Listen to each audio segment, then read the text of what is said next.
What's up, Ryuji here. I'm out here in Costa Mesa right now. Just got back from Japan, and what we're gonna do right now is crack into a video where I'm breaking down an outreach conversation I had with my next door neighbor in the plane. And this is gonna be part of a larger series where I'm gonna be talking about my different outreach experiences, not just from the point of view of what happened, but I'm gonna break it down in terms of my thought process through the entire thing, and more importantly perhaps, the lessons that I'm learning from those experiences. And you know, I believe that as activists, it's our duty to make a difference wherever we go, and every situation is basically an opportunity to make a difference, and I believe that we should always take those opportunities. And so for me, I'm always trying to push myself to take those opportunities, and what I'm gonna be doing in this series is sharing those experiences. Now right off the bat, I'm not an expert when it comes to outreach. I'm not the most accomplished outreacher in the entire world at all, and so this is not a how to do outreach. This is rather me documenting my journey as I'm getting better at outreach, as I'm learning lessons. This is our journey we're taking together, and I believe we should all reflect upon our experiences to learn from them so we can become better. I was in the plane earlier, and the plane was about to take off, and you know, I was sitting there and I just had my headphones on. I didn't even have music on. I was just like had my headphones on, and I was like, I want it to be quiet right now. I just kind of want to chill. I was kind of tired, but I remember that when I first got on the plane, the guy next to me, you know, like he was kind of talking to me, he said hi to me. We talked about outlets. We talked like these outlets to plug in our phones, and we kind of like had this little conversation. We kind of like got to know each other for, you know, like 10, 15, 20 seconds, something like that. And later on, I was just sitting next to him, and I just had my headphones in. And I remember having this internal dialogue in my mind where I was like, you know, I should probably take this opportunity to have an outreach conversation with this guy, because he's just sitting there, we're on the plane, we're next to each other, like what else are we gonna do but talk? And if I'm gonna talk to him, might as well make it to an outreach conversation anyways. So I had this mental conversation, but at the same time, I didn't want to do it because I was tired. I was like, it's probably gonna be a little bit uncomfortable. Probably I'm gonna have to push myself a little bit. You know, I wasn't in the mood to talk, and I was like, you know, I just don't really want to do it. And this is something that I face a lot in my life, where I have these opportunities to speak up, or I have these opportunities to take some sort of action to actually make a difference in the world, but I just don't feel like it, because you know, in life, like you're not always gonna feel like doing things. Like that would be kind of too easy. Like if changing the world was that easy, then the world would be a much better place. You know, like things like outreach, things like making a difference, those things are supposed to be hard. Like that's how they always were, and that's how it always will be. Like we're up against so much shit that of course it's gonna be hard. And that's just kind of how it is. So anyways, I was having this conversation in my head about whether or not I should talk to this guy, and you know, I remember thinking very distinctly like, okay, I don't want to do it, but what's the right thing to do? Because at the end of the day, the reason that we're all vegan is because we chose to do the right thing. We looked at reality the way that it was. We saw the cruelty that was involved in producing animal products. We saw that animals are not food, they're friends. They're not commodities at all, in fact. We saw that, and we were like, okay, let's make the right choice, and let's abstain from consuming their products and economically contributing to their exploitation. That's kind of the choice we made. And in that moment, I was like, okay, I could give into my comfort, I could give into what I want to do right now, which is just stay in my own corner, or I could talk to this guy and have a conversation and potentially make a difference in this life that might save some animals. And I was like, okay, fuck it, well, I gotta do it at this point. There's no excuse for me not to do it. So I started talking to him, and here's the thing, I actually wrote up this whole report of that outreach conversation. I think something that we should all be doing is kind of, you know, really looking at the actions that we take and reflecting upon them in such a way that we can improve next time, right? So for example, if you have an outreach conversation, if you go to an event like a Cube of Truth, I really believe that all of us should be taking notes on what we're doing well, what we can improve upon, so that we can improve over time. And that's how we become better activists, right? If we just kind of do a lot of things and never reflect upon what we're doing to see if they if the results we're creating correspond to our vision, then there's no way of evaluating like how good we're, like how well we're doing. So for me, I always want to look at what am I doing, how, like what effects is it creating, and that way I can always adjust, right? So I wrote this whole report of that conversation that I want to post somewhere. I'm gonna find a way to distribute that, because it's a fucking long post where I detailed the whole thing. But you know, basic gist, every time I have these kind of like random outreach conversations, I don't randomly start talking about veganism. It's not like a Cube of Truth where you have the footage to support you, kind of like on your own, so you kind of have to ease into it, or you know, find a way into that conversation, right? So I started by talking to him about just his life, and this is key. You know, you can read about this in the book like The 7 Habits of Highly Effective People by Stephen Covey, where he talks about a principle called seek first to understand, then to be understood. And what the principle says is that, you know, when you talk to someone, this is to resolve arguments, but I think it applies to all situations. You want to listen to what other people have to say first, and then say your thing after you make sure that they feel heard. So for me, I always do that, and whenever I meet new people, I'm generally just listening a lot. lot. Like, you'd be surprised, like, even though I talk a lot on social media here, a lot of times when I'm hanging out with people, I just listen a lot because, I don't know, I just want to learn about people first, and just a whole bunch of stuff. I actually made a video about that on my YouTube channel, so you can check it out, but the whole point is, I was like, okay, let me listen to this guy first, figure out what he's about. I asked him questions about his life. I was like, oh, what were you doing in Japan?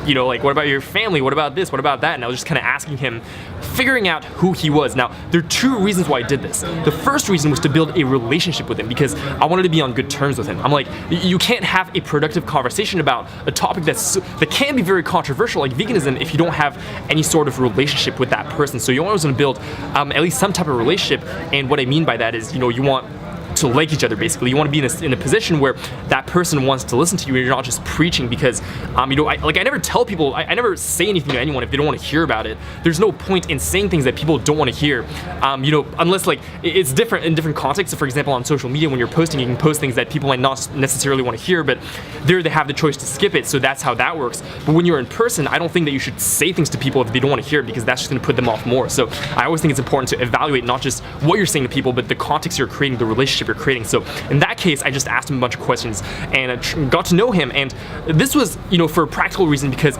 I did want to create the relationship to have that conversation. The other practical reason is because I wanted to figure out information about him. What are his values? What are his worldviews? What are things that he cares about, so that, once I get to know him, I can actually talk to him from a point of, okay, I know you, and so I know kind of what points to bring up. I know what facts to bring up. I know what questions to bring up because I understand him. So that's the practical side of it. But also, I just cared about him as a person. One thing that I'm kind of growing into more and more as I'm growing as a person is I'm really starting to see every person as an individual. In the same way that as vegans we see all animals as individuals, all people are individuals as well. And so I was like, hey, let me actually care about you and actually find out about you and have a genuine conversation with you. And the thing too is, when you actually listen to people, you instantly stand out from the crowd because so many people don't listen today. Like, we live in a society where people don't listen to each other. Everyone just want to talk. Everyone just wants to say their thing, and people are just very socially uncalibrated. Even look at, like, comments on social media. I mean, it's insane the way that people talk to each other, right? Like, people just say their thing. They'll tell you what to do. They'll be like, do this, you should do this, you should be like this, or like, you're wrong. And it's just like, you shouldn't communicate like that. It's not effective. Like, that doesn't make anyone feel good. It only makes you feel good when you speak out like that. But anyways, that was my little rant on listening. But the point is, I wanted to listen to him to get to know him, and so I knew what kind of arguments or points or questions to bring up later on in the conversation. So anyways, after I did that for a while and after I listened to him, I launched into questions about his job. Now, I don't want to disclose what his job was because it might be sensitive, but I was like, oh, what's your job? He was like, oh, this is what I'm doing. And I was like, that's actually really, really cool. And my basic plan was, okay, once I asked him what he's doing and kind of what his travels were all about, he'll probably ask me, and that's a very good in. And what I realized after writing my reports of this conversation was that that is part of the power of doing activism, because before I did activism, it was very hard for me to have these kind of like outreach conversations, because like how do you start them? How do you launch into them? But now that I'm doing activism, it's very easy because people ask me what I'm doing, or people ask me what I did the past few days, or they ask me about my life, and I'm like, oh, this is what I do. I'm just like, and that's a very easy into the conversation where I'm like, oh, for him, for example, he was like, oh, what were you doing in Japan? And I was like, oh, I was there advocating for animal rights and working on dolphin hunts, and they hunt dolphins there, so I was working on that. And that's a very good in to the conversation. So I asked him about his job, he asked me about mine, and I responded, and I was like, all right, it's on. This is when, we get into the outreach conversation. Now, for the purpose of breaking this down, I think it's useful to kind of look at it this way, where you're kind of like easing into the conversation, getting to know someone, and then getting into the real outreach part of the conversation, so to speak. But when I'm actually in the conversation, I'm not really thinking about it that way. I'm just like, let's just go about this conversation and have it flow naturally. I think that any outreach conversation should be natural. Like, it's not supposed to be like, this kind of like planned thing where you're just like, oh, I'm gonna do this. Like, I really think your intention should be clear from the start, where, when I first go into the conversation, I'm like, okay, I'm gonna make this happen. I'm gonna plant some seeds. I'm gonna make a difference.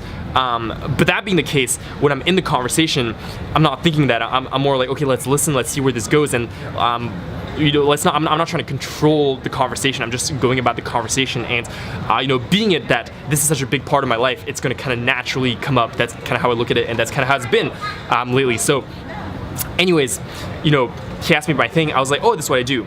And then he responded back. He was like, oh, I love animals. And I was like, bingo. Because here's the thing, like if you bring things up like this in a way that's non-judgmental, in a way where you've created a relationship with the person beforehand, people are going to be very open to hearing about what you have to talk about in general. That's been my experience at least. And so, at that point when I was like, I'm working towards, I'm working for animal rights, that's kind of like the important work I do in my life, he was very open to hearing about that. He was like, I love animals. In fact, and he started talking a lot. And again, here, I didn't cut him off. I just listened to what he had to say. So, he was just like, I love animals. I have many animals at home. I have cats and dogs and fish. And I want my children to, in fact, grow up around animals because I want them to learn how to respect animals, right? And I was like, oh, this is great. We completely agree on everything. So it was good. I was just like, this is amazing. And he was even talking to me about how he read about, if you're unaware, criminologists have found that people who commit serious crimes have often abused animals as children. So that's kind of an interesting trend. But he's like, oh, I was reading about that, and so I'm really for what you're doing. I really appreciate it. And I was like, great, that's awesome. And now here's very, very key point of outreach that I found to be very effective myself, is never making people wrong and always making people feel good for what they're contributing to the conversation. I think in general, like, I always reward people for contributing to the conversation. This is very kind of like classic conditioning type shit, but the point is, because he was talking to me about that and about how he loves animals, he wants his kids to like grow up around animals and so on and so forth, I was like, wow, that's really cool. I totally agree. I too would raise my kids around animals, which I totally would. I've also read about the serial killers thing, and I think it's really interesting. And that is when I started kind of talking to him about, not talking to him, but rather asking him questions, because to me a big part of outreach is asking questions. I think it's interesting, like, where a lot of outreach conversations that we see online, it's a lot of like the activists kind of talking, and I think those are useful for videos, but for me, I think that I think a great outreach conversation involves more questions and involves more the person you're talking to thinking for themselves and them actually making decisions on their own, rather than you kind of preaching points or making statements. But I don't know, that's just my 2 cents, and everyone does it differently, I guess, but for me that's kind of what I do. So I launched it just asking questions, and here's the key: I tried many different angles, and if I would go down one route and it didn't work, I would switch my course of action. I think it's very easy to, in any conversation, to get stuck in, this is what I want to do, this is my intention, so I'm just going to go all the way. But I think it's important to see that when something doesn't work, then just switch courses of action. If you start talking about the environment, that person doesn't care about the environment at all, switch courses of action. If you're talking about health and the person doesn't care, switch courses of action. If you're talking about, say you're talking about chickens and it doesn't connect, then maybe talk about something else. I always think we should be flexible and adjusting in real time. I think outreach is really about building a relationship with people, having authentic conversations with people, and adjusting in real time to the situation, and being flexible and increasing social skills overall. And I don't think it's about the logical arguments and the logical things to say and the ways to debate things. People don't think logically. You can read a book about this called All Marketers Are Liars, but people basically don't think logical about things. They like stories, they like things that make them feel good, they like things that reinforce their worldviews. And when you talk to someone, people are not going to remember the facts, they're more going to remember, say, the questions that they asked themselves or how they felt during that conversation. That's what's going to resonate with them more. Like, think about, like, when you hang out with friends, do you remember any of the logical contents or the words that you say to each other, or do you just remember kind of how you felt about it? So that being the case, that's kind of how most people are. So for me, I just focus on questions. I just focus on, making that person actually think. And I'm not out necessarily to be like, okay, you're going to be vegan by the end of this conversation. Of course, that's completely my intention, 100% my intention. But at the same time, I'm not attached. So there's this there's kind of like this dichotomy between I care so much and yet I'm detached from the outcome, such that I can flex in real time and adjust. So I started asking him, I'm like, oh, did you ever look into the standard practices of many industries that use animals, that exploit animals? And he was like, oh, what do you mean? I was like, oh, for example, the food industry. Did you ever look into how they treat their animals? And that's kind of like when it really started going deep, where he was like, oh no, I actually never looked into that, but I'm sure it's terrible. And I was like, yeah, it's pretty bad. And I can't remember exactly like where I went from that. I don't remember the sequence of events. But what I do remember is that basically the structure of the conversation was I would ask a question, he would answer, and then I would ask more questions depending on what his answer was, or I would make a short statement and then answer back, right? And I tried, as again I said, many different angles. For example, I tried the angle of, because he said that, I'm against animal cruelty, I don't want animals to suffer unnecessarily. He said himself, for example, I don't buy leather jackets, or I don't buy fur, I think that stuff is horrible, or animals being tested on, I think that's I think that's horrible. And I was like, well, what do you think is the difference now that, you know, we're killing animals for food? Do you think it's necessary? And for example, here's an interesting point, right? Because I asked him, do you think it's necessary to eat animals in order to survive? And he actually said yes. He was like, yes, I think so. And in that moment, I recognized that, you know, I could go two different ways, right? I could try to prove him wrong, or I could just try a different approach. Because here's the thing, like, you know, like, I think it's very easy in that moment to kind of like remember the textbook outreach, or, you know, kind of like what you learn and be like, okay, what is the logical argument against that?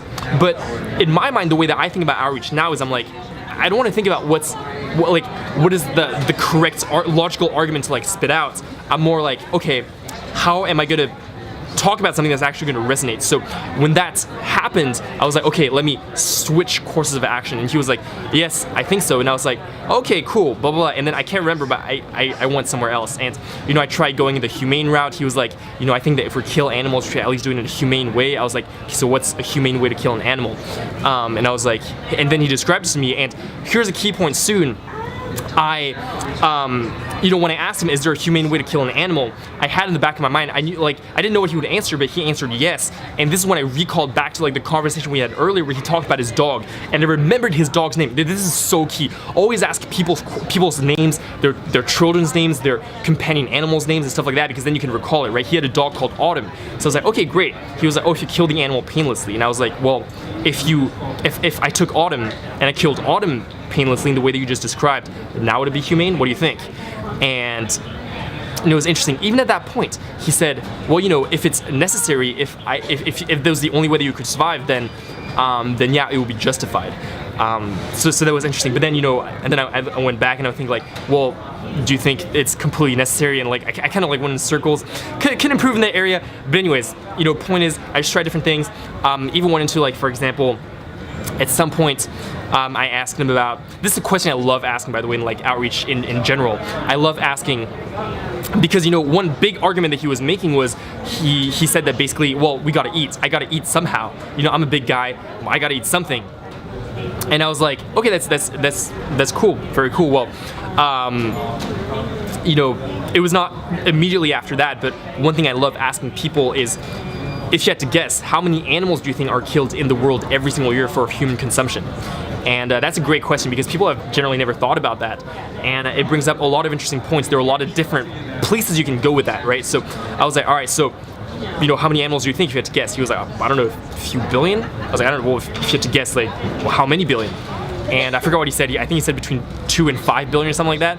And I was left shocking people, right? So they were like 2, 5 billion. I'm like, 56 billion. Like 56 billion. And he's like, whoa, it's crazy, right? Because, I mean, it is crazy. Like, when I first found it out, it was crazy.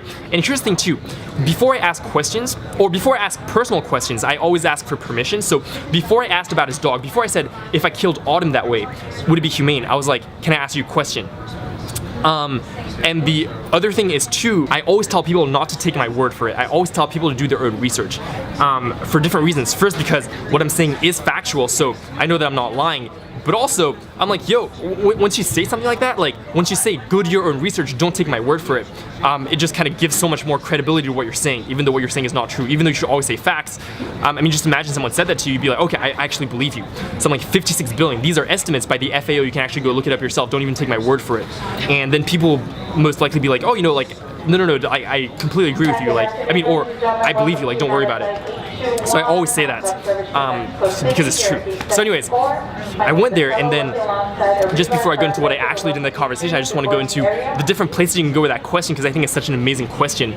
You can go into, you know, like, how do you think it's possible that we raise so many animals? You can go into how, you know, animals are treated as commodities, and, you know, being the case that so many animals are raised, they're treated horribly, there's no other way to do it. You can go into environmental things. You can go into how, you know, animal agriculture is the main culprit behind things like ocean dead zones, rainforest deforestation, species extinction, and you can go into those facts. You can go into how, you know, if we fed the world on a plant-based diet, then you could easily feed the whole world, right? Because that just takes up so much land. So in that case, that's actually where I went. So I was like, well, being the case that 56 billion land animals are slaughtered every single year, and by the way, can you guess how many fish? It's like, oh, fish, like it must be, I don't even know. I'm like, yeah, it's fish in the trillions, it's fucking crazy.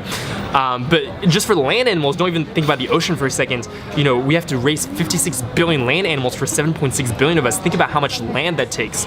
And then think about, you know, we have to feed these animals. So think about how much land it takes to grow the crops to actually feed these animals. And it's like, wow, it's crazy. So, you know, this is actually a really inefficient way of producing food. I actually said that as a question, and I actually should have said that as a question. I actually should have been like, you know, have you ever considered that this might be a really inefficient way of feeding the world?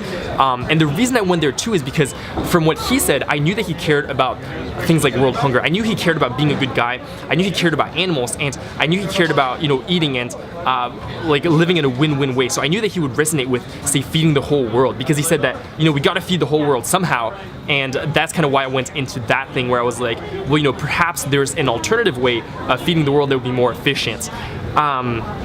So anyway, so that was interesting. And then at the end, he was just like, you know, but like, I understand what you're saying, but and it was interesting too, because part of his argument was, I don't think that you're going to get people to stop eating meat. I don't think that you're going to get people to actually change that way. And I was like, well, you know, I respect that you think that. I actually believe that we can do that, and that's absolutely what I'm going to do with my life, because, you know, I see something, I see it's wrong, and if people like you and I don't take responsibility for it, how are we going to take responsibility for it? And these are the two themes that I kind of left him with. I think there are a lot of areas to improve in, but the two things that I left him with was, first, responsibility. I think a lot of people are disconnected from taking responsibility for their choices, and you can see that when they start talking about things in theoretical terms, in philosophical terms, and things like, oh, you know, it's wrong, I wish it was better, you know, I absolutely think that animals should be treated better, like that kind of thing. And it's very theoretical. It's detached from actual reality. And it's interesting because, you know, they would say that and yet not take responsibility and make the changes in their lives that would actually end that, right? So I was like, well, you know, who do you think should take responsibility for this? If you and I don't take responsibility for this, how do you expect anything to change? And ask him questions like that to get him to think about, you know, who's going to fix this? If you don't fix this, who's going to fix it? If you don't take a stand, who's going to take a stand? Not because I say so, but because that's what aligns with your values. You told me yourself that you love animals. You told me yourself that, you know, you want your kids to love animals. You told me yourself that people who kill animals generally go on to be serial killers. You know, what about people in slaughterhouses? Just think about all this. You know, I really think that this is something that aligns with your values. So if you don't stand up for what you believe in, you know, what type of life you're living, or, you know, who do you expect to stand up for this? How is this going to end? And, you know, with that kind of mentality where you're not taking responsibility, how do you think we would have gotten over many hurdles, things like slavery, like so many horrible things that happened over history? If people hadn't stood up for what is right, nothing would ever change, right? So that being the case, today it's up to you and me to take a stand for that. So that's the first theme I left him with. The second theme I left him with was alternatives and baby steps, because one of the things was like, he was kind of confused as to what to eat. And this is something that I've been doing more recently where, you know, I always kind of try to find action steps that would resonate with people. So I was like, well, you know, the next time, say you go to a burger place, because he lived in Los Angeles, I knew that vegan options were completely abundant. I was like, well, next time you go to, say, the burger place, why don't you, like, if you order the veggie burger instead of the dead cow burger, then, and I actually say like cow burger, dead cow burger, stuff like that, because it's true, right? So I'm like, instead of buying like the veggie burger, if you buy like the cow burger, if you buy the veggie burger instead of the cow burger, or if you take, say, a plant-based milk instead of a cow's milk, you're actually sparing animals from suffering and dying. And every little choice like that that's so easy to make actually goes a long way. And that's kind of what I left him with different alternatives. Now, I think the place I could have improved, or I could have given him more tangible action steps. So the action steps I gave were very vague. I was like, oh yeah, the plant-based milk, or the veggie burger at the burger joint. I could have been like, oh, check out Doomy's in Los Angeles, check out this restaurant, check out this documentary. I think you would really like it. It really resonates with what you were talking to me about. Is exactly about what you were talking about earlier. I could have left him with something like that. So that's definitely something I could have improved upon. And the other thing is like realizing more quickly kind of like what was the issue here, and or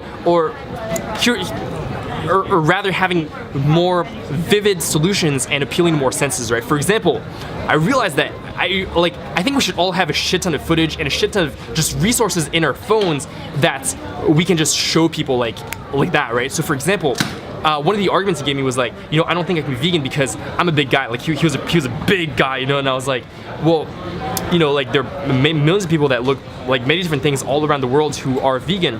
But what I should have done is I should have pulled out the picture of my friend Tim, who is bigger than this guy, and been like, yo, my friend Tim is bigger than you, he's vegan, no problem at all, right? So I can solve the problem right there and then by actually showing him.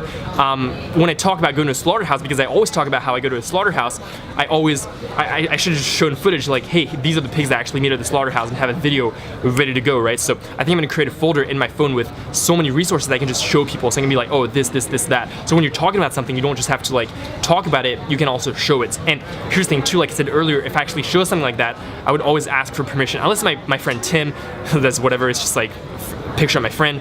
But if it's like, say, picture of a slaughterhouse, I would be like, oh, you know, like I go to a slaughterhouse and actually meet the pigs, and I see the conditions they're in. I actually have a video. Do you want to check it out? Do you want to see it? I have it right now. And ask for permission, and if they say yes, show it to them. If they say no, don't show it to them. Like, they never force things upon people. I think that's stupid. Like, it doesn't work. People are just put off by that. So yeah, that was kind of like the whole outreach conversation. But again, a few important points that I want to outline here to conclude this is, first of all, every opportunity is an opportunity to make a difference. I'm always thinking about, if I have some time, what am I going to do to make a difference? In the plane, I was like, this guy sitting next to me, I should probably have a conversation with him. I should probably just try, if not even just to increase my skill level of being better at outreach, because that's how you improve. The only way that we get better at outreach is by doing outreach. So for me, I try to take every opportunity. I took opportunities with people at the hotel where I was staying. I talked to my mom about veganism, which my mom's gonna go vegan really soon. I'm calling that shit. And you know, I just take opportunities wherever they come. And every person is a person, so we can always talk to people, and we can always you know, make a difference in people's lives. And you never know, like, you never know when you might be sitting next to someone who's just really open and really ready to hear about this. You just have no idea. So there's no point in judging people. For me, always throw yourself into the situation. And to me, what I think is, you know, what is the right thing to do? Am I going to be comfortable? Am I going to be safe? Or am I going to take a risk? Am I going to get uncomfortable, get outside my comfort zone, with the potential upside being making a difference in someone's life and saving animals, more importantly? And to me, when I think that, I'm like, okay, let's fucking do the right thing. There's no choice here, right? And every moment is an opportunity. That's why I'm here at the airport. I have a layover. I'm gonna board my plane in a second, but I'm like, let me sneak in this live right now. On the plane, I'm gonna edit a video, so I have a video to post for tomorrow. And you know, like, that's just kind of how I roll. And for me, I'm like, every moment. And it's really how I've learned to think. And I don't know, to me, like, that's how I really live in alignment with my values. Because, you know, if I'm gonna spit all this thing and I'm gonna say, like, this is my vision, like, I'm gonna end this in my life, that's what I'm gonna do, and I really believe that, then I gotta take the actions to back that up. There's no talking about it. I think it's very easy to talk about how, you know, you care so much, how you want to end this, how you're gonna do everything in your power and stuff like that. But if your actions don't match to your words, I just think you're full of shit. And you know, I'm not saying this to call you out, but I'm saying this for you to call yourself out. Because for me, I want to call myself out and be like, okay, if I'm not taking consistent action to create the vision I want to create, then I'm the one who's full of shit, and I should fucking fix that. And really keeping the end in mind at all times, keeping in mind that I'm doing this for the animals, I'm speaking up for them, and that being the case, there's no place that I'm not going to go in order to speak up for them. I'm like, you know, when I really go to that place and I'm really like, this is for them, there's nothing that I wouldn't do. And you know, I know that in my regular life, like, if there was some fucking button that I could push where I could die and save all these animals, I would do it in a heartbeat. But if that's the case, then if I'm having a simple conversation with someone, then I should really step it up and go to the place that I don't want to go to in order to speak up for animals. So just a couple points I want to leave with this whole topic. But you know, that was kind of like my outreach conversation in the plane. And you know, like I said, every moment is an opportunity to make a difference, and I believe this is the power that we all have. We all have the power to make a difference in the world. We all have the power to make personal choices in order to contribute or not contribute to things that we believe in or don't believe in. And from there, we have the power to make a difference in people's lives. And the only way that we're going to do that is by putting ourselves out there, by taking every opportunity, because the more opportunities you take, the more you're going to get better at it, and the more you're going to make a difference in the world. And if you're doing something that's not working, then change courses of action, because I think we should be flexible both in our lives in the macro, where it's like, you know, try different things, try different forms of activism, find what resonates with you, but also in the micro, where you're having a conversation and something's not working, you can always just change courses of action. If this is not working, try something else. If this is not working, try something else. Just keep trying different things until you find something that's going to click, because people are going to click with something. And you know, importantly too, before we do that, always build relationships with people and always build friendships with people. And I think when you actually connect to people, when you actually listen to people, you know, it's really beautiful, because like I said, so many people just don't listen nowadays. And so if you're a person who actually listens, take this time to get to know someone, then you're immediately going to stand out from so many people that person's going to meet. So anyways, that's about it for this outreach. We are going to board the plane in a second, so thank you again for watching. I appreciate it. I hope you enjoyed this content. If you did, let me know. Shoot me a DM on Instagram. It's the best way to get in touch with me. But in any case, I'll see you next time, YouTube. Peace.